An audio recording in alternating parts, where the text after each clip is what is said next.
फिर किसान दिल्ली की सड़कों पर आ चुके हैं और उनको रोकने के लिए कटीले तार, ड्रोन और तमाम तरह तरह की सरकार जो है उन्हें रोकने की कोशिश कर रही है और हथकंडे अपना रही है। इसी को लेकर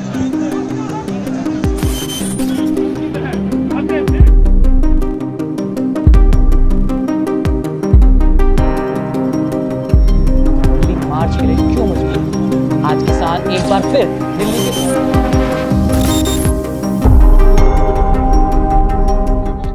हमारा जो किसान है ना, वो अपना दर्द तो दिखाता है, वो सुसाइड करना पसंद करेगा, मगर वो लड़ना भूल गया। और जब फसल जो जमीन खोद सकते हैं, पहाड़ तोड़ के खेत बना सकते हैं, वो सरकार भी तोड़ सकते हैं। और जो जयंत चौधरी जैसे लोग हैं, ये गिरगिट है। जयंत चौधरी ने अपने दादा का अपमान किया।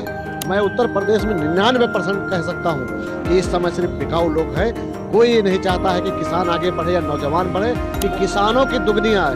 आपको पता नहीं है दुगनी आय नहीं हुई है क्या? मुकेश अंबानी कौन है? अंडानी किसान है, ये तो उद्योगपति। अरे ये किसान है। नमस्कार दोस्तों, 2024 के चुनाव से पहले एक बार फिर किसान दिल्ली की सड़कों पर आ चुके हैं और उनको रोकने के लिए कटीले तार, ड्रोन और तमाम तरह तरह की सरकार जो है उन्हें रोकने की कोशिश कर रही है और हथकंडे अपना रही है। इसी को लेकर हम उत्तर प्रदेश की राजधानी लखनऊ के अंदर उपस्थित हुए हैं और लोगों से जानने की कोशिश करेंगे कि 2024 के चुनाव से पहले जो किसानों का आंदोलन है एमएसपी को लेकर, क्योंकि भारत सरकार ने अभी कुछ दिन पहले ही एमएस स्वामीनाथन जी को भारत रत्न देने की घोषणा की थी और उनकी जो सिफारिश है, जो एमएस स्वामीनाथन जी ने एक सिफारिश थी, उनके नेतृत्व में एक कमेटी बनाई गई थी, उस कमेटी की सिफारिश को सरकार ने लागू नहीं किया। किसानों की मांग ये है कि भारत रत्न उनके लिए सम्मान तो हो सकता है, लेकिन उनके लिए सबसे बड़ा सम्मान ये होगा कि जो उन्होंने कमेटी गठित की थी और उसके अंदर जिस तरह से उन्होंने सिफारिश की थी, किसानों को 50% मुनाफा मिलना चाहिए और किसानों की आय दुगनी होनी चाहिए, वो अभी तक सरकार मान नहीं रही है। उसके लिए कानून की मांग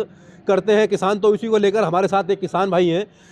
जिस तरह से किसान अपनी मांगें कर रहे हैं कि एमएसपी को लेकर कानून बनाना चाहिए, सरकार तो भारत रत्न देकर खुश कर रही है। सरकार से मांगो दूध तो सरकार देती है पानी। तो क्या कहेंगे आप?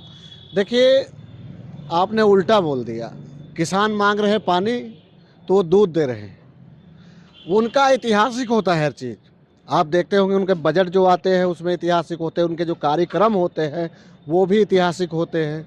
उनका जो भी आंकड़ा होता है वो 500 साल पुराना, लाख साल पुराना होता है, नया कुछ नहीं है। आप ज़मीनी हकीकत देख लीजिए, भारतीय जनता पार्टी के पास कोई नहीं है, सब पुराना है और सब ऐतिहासिक है। ऐसा लगता है कि पहली बार भारत में सरकार बनी है। बाकी प्रधानमंत्री जी जितने थे वो तो कुछ थे ही नहीं इनके आगे। जी। तो ये सरकार जो है भारतीय जनता पार्टी, मैंने कई बार ये डिबेटों में भी बोला हूँ, बाइट में भी बोला हूँ और इंटरव्यू में भी बोलता हूँ कि भारतीय जनता पार्टी सिर्फ लॉलीपॉप देगी, गुमराह करेगी। और जनता जो 10% 20% जान चुकी है, उसको पता है कि हमारा भारतीय जनता पार्टी से नुकसान हो रहा, मगर वो इसलिए नहीं बोल रही है क्योंकि जनता एक नहीं हो पा रही है और डर बैठा है। आप देख लीजिए कि आप गए हैं दिल्ली बॉर्डर, नहीं गए होंगे, मगर जो वहाँ के वीडियो आ रहे हैं, इतने इतने कीले लगाए गए हैं, डिवाइडर बनाए जा रहे हैं। कैसा देखते हैं आप इसको? ये देखना कि ये शर्मनाक घटना है। जितनी घटना है पूरी 2024 के चुनाव पे से कोई फर्क पड़ेगा? भैया, फर्क यही तो है कि पिछली बार 700 कुछ विधायक किसान मार दिए गए थे, थार से गाड़ी से कुचल दिए गए। हमारा जो किसान है ना, वो अपना दर्द तो दिखाता है, वो सुसाइड करना पसंद करेगा, मगर वो लड़ना भूल गया है। किसान अब लड़ना भूल गया है। लड़ना भूल गया है। पहले सरकार हिला देते थे किसान। पहले यही किसान अगर घोषणा कर दे कि कल हम धरना पे करेंगे, तो बात यह है कि इनका नेतृत्व कमजोर हो जाता है। किसानों में भी कमी नहीं हमारे। किसान जब फसल जो जमीन खोद सकते हैं, पहाड़ तोड़ के खेत बना सकते हैं, वो सरकार भी तोड़ सकते हैं। मगर ऐसा होता है कि कुछ लोग ऐसे दलाल बैठे होते हैं जो अटैची ले लेते हैं और पूरी तरह से, और सबसे बड़ी खतरनाक हो जाती है गोदी मीडिया, किसानों को आतंकवादी घोषित कर देती है, कहीं क्या कह देती है, कहीं क्या कर देती है। दुखी आप गोदी मीडिया के द्वारा किसानों को आतंकवादी कहे जाने से। भाई, जो सबसे बड़ी सच्चाई दिखाने वाला ही बिका पड़ा है, तो अब किसान चाहे जहाँ रोए। इस तरह से किसान ने आप अभी जिक्र किया कि सरकार से कुछ हम मांगते हैं तो सरकार हमें लॉलीपॉप दे देती है। तो सरकार जिस तरह से आपने एमएसपी पे कानून मांगा, सरकार ने आपको भारत रत्न दे दिया। उस भारत रत्न से इतने प्रभावित जयंत चौधरी हुए हैं, उन्होंने इंडिया गठबंधन से नाता तोड़कर उन्होंने एनडीए ज्वाइन कर लिया है। तो आप भारत रत्न मिलने से खुश नहीं है क्या? देखिए, चौधरी चरण सिंह जी के किसान नेता थे, ठीक है, वो किसानों को सीधे जानते थे, वो किसानों के लिए त्याग किए, बलिदान किए। और जो जयंत चौधरी जैसे लोग हैं, ये गिरगिट हैं, गिरगिट है ये गिरगिट हैं। इनको सत्ता की मलाई चाहिए, ठीक है। यहाँ हम 2005 से राजनीति में हैं। हाँ। आज तक अगर कोई भी आप पन्ना या इतिहास फाइल देख लो हमारे नाम की बनी हो किसी ऑफिस में या दफ्तर में कि मैंने कभी किसानों के साथ गद्दारी की है, नौजवानों के साथ गद्दारी की, मैं उसी दिन जहर खा लूँगा। मैं सिर्फ अपने जयंत चौधरी गद्दारी कर दी है किसानों से। जयंत चौधरी ने अपने दादा का अपमान किया है, चौधरी चरण सिंह का अपमान किया उन्होंने। पूरी तरह से अपमान किया। आज बताइए, किसान बैठा है, बोल सकते हैं? नहीं बोल सकते, क्योंकि परसों उनका बयान कुछ और था और आज किसान बैठे हुए हैं।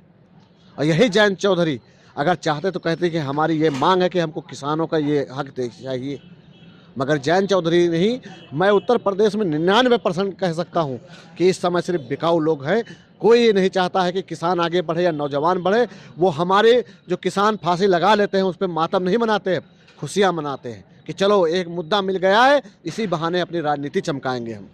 जिस तरह से केंद्र के अंदर भारतीय जनता पार्टी की सरकार है और जब 2014 के चुनाव से पहले प्रधानमंत्री नरेंद्र मोदी उस वक्त गुजरात के मुख्यमंत्री थे, वो देश के हर तमाम विभिन्न क्षेत्रों में जा जाकर चीख चीख कर कहते थे हमारी सरकार बनेगी तो सरकार किसानों की आय दुगनी होगी और एमएसपी पर कानून बनेगा। लेकिन अब 10 साल होने के लिए आ गए हैं और वो तीसरी बार हैट्रिक लगाने का दावा कर रहे हैं, 400 पार का नारा भी दे दिया है।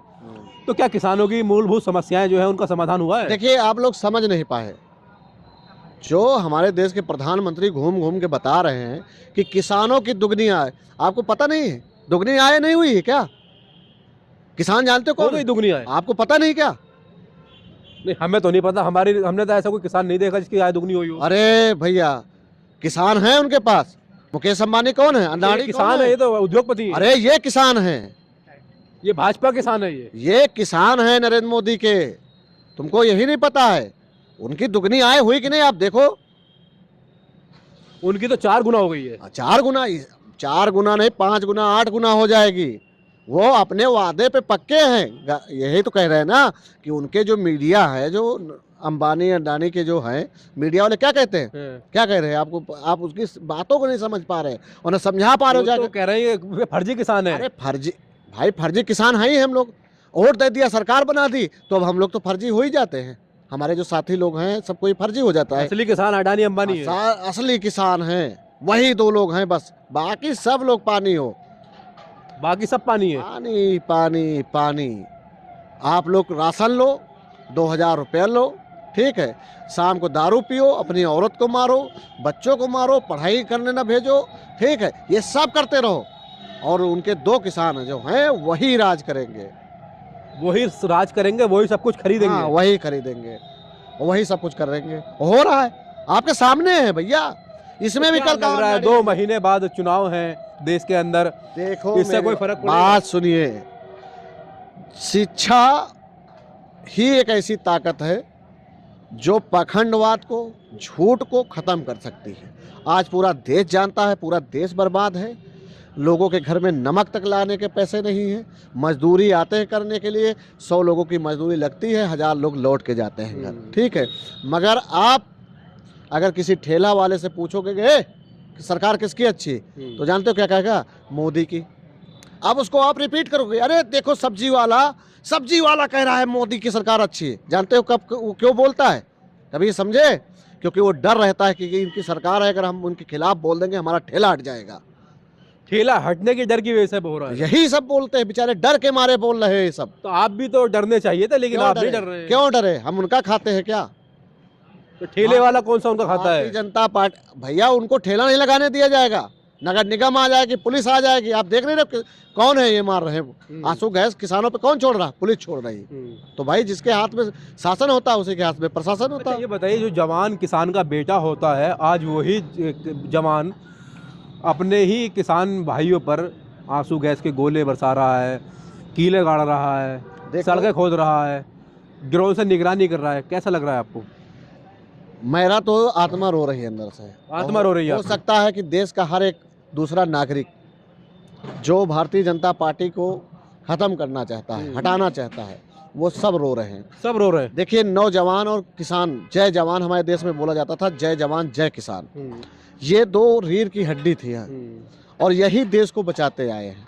लॉकडाउन हुआ, किसका काम आया? किसान का राशन काम आया, किसी का नहीं चला। नरेंद्र मोदी ताली बजवाए, मोमबत्ती जलवाए, ऐसे ऐसे तो हमारे देश के प्रधानमंत्री बन जाते हैं। बस दुर्भाग्य ये है कि अखबार जो छपता है ना, कुछ लोग पढ़ते हैं, वो लेते नहीं अखबार, और जो नहीं पढ़ते हैं, नहीं पढ़ पाते हैं, वो अखबार लेते हैं रोटी रखने के लिए, समोसा खाने के लिए। ठीक है, तो हम लोग कहीं ना कहीं एक तरह से वो चीज़ देख रहे हैं जो अंग्रेज़ों ने किया था। आज किसानों के ऊपर जवान हमला कर रहा, यही है भारतीय जनता पार्टी की सोच कि हम आपस में लड़वा देंगे तुमको। लोग समझ पाएंगे तो ठीक है, नहीं समझ, जब ये विपक्ष में थे तो दंगा करा देते थे, सरकार को गिरवाने के लिए लाठी चलवा देते थे, समझ गए। और जब सत्ता में हैं तो ये आपस में लड़वा रहे हैं, आपस में लड़वा दो, समझ गए। तो ये सरकार जो है पूरे 9 साल, मतलब अब तो 10 साल पूरे हो गए, चुनाव आने वाले 2 महीने बाद 10 साल। हाँ, 10 साल पूरे होने वाले। 10 साल में आप बता दीजिए, देश का जो प्रधानमंत्री है, कभी उसने जनता से कभी कोई जनता के सवालों का जवाब दिया? मन की बात तो करते हैं अपने मन, वो अपनी बात है ना, हम तो कहो दिन भर करा करें, तुम भी करते रहो। मगर जो प्रधानमंत्री पहले के थे, वो जनता की बात करते थे, जनता की सुनते थे, उनके बीच जाते थे। ऐसे नहीं कि इतना बड़ा तार लगवा दिया, बच्चे उस पार हुई उस पार फोटो खिंचा रहे हैं, किसान इस पार खड़े हुए उस पार खड़े। तो ये फोटो जीवी हैं, देश के प्रधानमंत्री हो ही नहीं सकते। और मैं अभी भी आपके चैनल के माध्यम से कहता हूँ, जितने लोग आपके चैनल को सुनते होंगे, मैं उनसे कहना चाहता हूँ कि आप खुद सुधरो और अब दूसरे को सुधारने की ज़रूरत है नहीं। जो आपको बता दूं, आपकी अगर भारतीय जनता पार्टी की सरकार आ गई देश में, ये सबसे पहले तो ये जो यादव, जो अहिर बोलते हैं, अब तो यादव लिखते हैं, अहिर, कुर्मी, पाल, गडरिया, धनकर, निषाद, ये जितने लोग हैं जो प्रधान, बीडीसी, जिला पंचायत सदस्य बन जाते थे, ये भी नहीं बन पाएंगे। आरक्षण खत्म हो जाएगा। पूरे आरक्षण उसने तो 27% आरक्षण जो इनके चुनाव में 27% भी तो पूरा नहीं लागू किए हैं, वो उसमें भी तो बांटे हुए हैं ना, वो भी खत्म हो जाएगा। वो भी पूरा खत्म कर देंगे ये। फिर ये क्या करना होगा? बस 2 चीज़ हम लोगों को करना होगा, या तो कटोरा लेके भीख मांगना होगा, या तो इनके लात घुसे खाने होंगे। ठीक। तो दोस्तों, आपने देखा जिस तरह से किसानों के अंदर काफ़ी रोष पाया जाता है, किसानों के आंदोलन को लेकर। किसानों की मांग है कि हमारी एमएसपी को लागू किया जाए और किसानों की जो हकीकत में आय दुगनी करनी है उसको पूरा किया जाए। क्योंकि आज कांग्रेस के सांसद राहुल गांधी ने भी कहा है, अगर इंडिया गठबंधन की सरकार बनती तो सबसे पहला कानून जो बनेगा वो एमएसपी को लेकर बनेगा। अब देखना होगा कि 2-3 महीने बाद देश के अंदर नई सरकार बन जाएगी और एमएसपी की जो मांगें हैं किसानों की वो पूरी हो पाती है नहीं हो पाती हैं।